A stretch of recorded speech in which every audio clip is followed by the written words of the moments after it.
देखिए, इससे बड़ी जिम्मेदारी के साथ कशिफ जी मैंने ये मैटर इसलिए उठाया है और मैं जानती हूँ सरकार के लिए थोड़ा असहज होने वाला समय आ चुका है इस मुद्दे पर, लेकिन जो बात जरूरी है, छात्रों से जुड़ी हुई है, जेन ज़ी से जुड़ी हुई है, वो बात कहनी जरूरी है। अभिनय शर्मा जी भी हमारे साथ जुड़ गए हैं। बहुत स्वागत सर आपका भी। और आप तो विसल ब्लोवर हैं जेईई एग्जामिनेशंस में भी, जो फॉल्ट लाइन से उस पर आप लगातार इंडिकेट करते रहे हैं। और एक और मेहमान हमारे साथ जुड़ गए हैं, क्योंकि आप जानते हैं एसएससी का भी एग्जामिनेशन जो है वो भी रद्द करना पड़ा उत्तर प्रदेश में। विनय तिवारी हैं जो कि एसएससी फैकल्टी हैं, उनसे भी हम चर्चा करेंगे। लेकिन ये जो अभी बात चल रही है ना अभिनय जी, फॉल्ट लाइन कहाँ है, मैं फॉल्ट लाइन को पकड़ने की कोशिश कर रही हूं। पहली बात तो अगर आप हैंड रिटन एग्जामिनेशंस करवा रहे हैं, जो कि मैं मानती हूं कि ठीक है, मैंने भी ऐसी ही आज तक एग्जामिनेशंस दिया है, आंसर दिए हैं, और अभी तक वो कोई व्यक्ति ही चेक करता आ रहा है। अब कौन चेक कर रहा है, कहाँ कॉपीज जारी है, उसका मुझे नहीं पता। रीवैल्यूएशन कराने की नौबत आती थी तो भाई लेटर भेज दिया जाता था, रीवैल्यूएशन होता था, किसी के 4 नंबर किसी के 2 नंबर बढ़ के आ जाते थे, किसी के अप्रत्याशित तौर पर भी बढ़कर आते थे, डिफरेंट केसेस थे। अब आप एग्जामिनेशंस हैंड रिटन दे रहे हैं, फिर उन हैंड रिटन कॉपीज को स्कैन किया जा रहा है, लाखों की संख्या में कॉपी स्कैन हो रही है, वो कंप्यूटर पर अपलोड हो रही है, क्या सीरियल नंबर जा रहा है, क्या सीक्वेंसिंग में प्रॉब्लम आ रही है, इसे ट्रैक और ट्रेस ही नहीं किया जा रहा। आज अगर वेदांत नहीं बोलता, हर्ष जैसा बच्चा सामने नहीं आता जो ये कहता कि भाई मेरी तो सप्लीमेंट्री शीट ही गायब है, तो ये खबर तो कभी खुलती ही नहीं, पता ही नहीं चलता कि सीबीएसई कितनी बड़ी धांधली कर रहा है।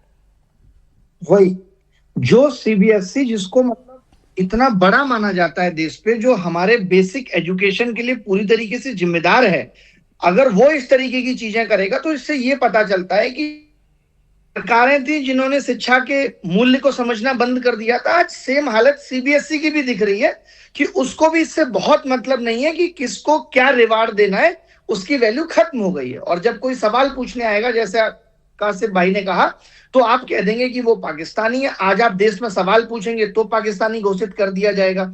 एक कॉकरोच जनता पार्टी बन जाएगी, उसके फॉलोअर्स को पाकिस्तानी घोषित कर दिया जाएगा। नीट एस्पिरेंट तो पाकिस्तानी।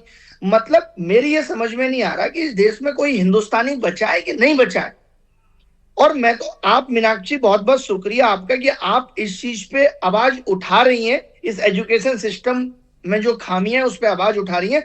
बाकी लोग तो पेट्रोल के दाम बढ़ने को भी जस्टिफाई कर दे रहे हैं। तो अब आप बताइए, जब सवाल पूछने वाले लोग देश में बचेंगे ही नहीं तो सीबीएसई क्यों अपनी जिम्मेदारी लेगा, या फिर एसएससी अपनी जिम्मेदारी क्यों लेगा?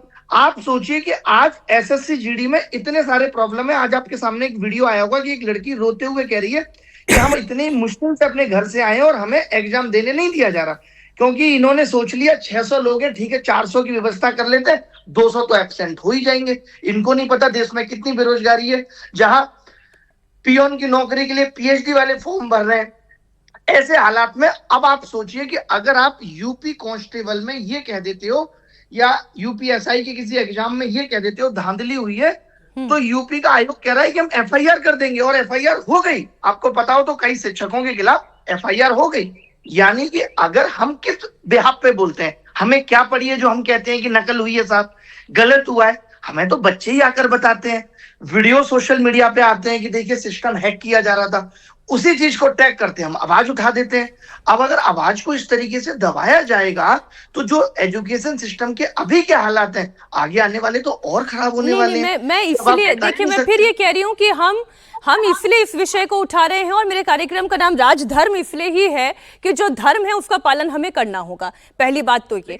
अब दूसरी बात ये जो फॉल्ट लाइन है, मैं अभिनय जी मुझे ये बताइए कि प्रॉब्लम इसलिए है क्योंकि शीट स्कैन होकर फिर चेक हो रही हैं, ये प्रॉब्लम है, या ये अगर मान लेते हैं मीनाक्षी ये प्रॉब्लम है, तो ये सिस्टम बनाया किसने? आप ही सिस्टम बनाओ, फिर बाद में कहो ऐसा सिस्टम है। क्या किसी ने कहा था कि स्कैन होके आप सीट भेजिए? नहीं ना। हमारे टाइम पे तो एजुकेशन में इतनी दिक्कतें नहीं थी। आज से 10 साल 12 साल 15 साल पहले तो इतनी दिक्कतें नहीं थी। अरे आपने सिस्टम बनाया, आप ट्रांसपेरेंसी चाहते थे कि आप बच्चे को वो कॉपी दिखा पाएंगे। अब उसके अंदर अगर कोई लूपहोल आ गया तो कौन जिम्मेदार है? हम ये कह के नहीं बच सकते कि स्कैन हो रही है इसलिए दिक्कत आ गई। अरे सीबीएसई को जिम्मेदारी किस बात की मिली है? ठीक तरीके से स्कैन कराते, ये उनकी गलती है ना। आप ये कह के नहीं बच सकते कि नीट का पेपर ऑफलाइन है इसलिए लीक हो गया, ऑनलाइन हो जाएगा तो लीक नहीं होगा। ये सब बातें बना करके आप उन चीजों को जस्टिफाई नहीं कर सकते।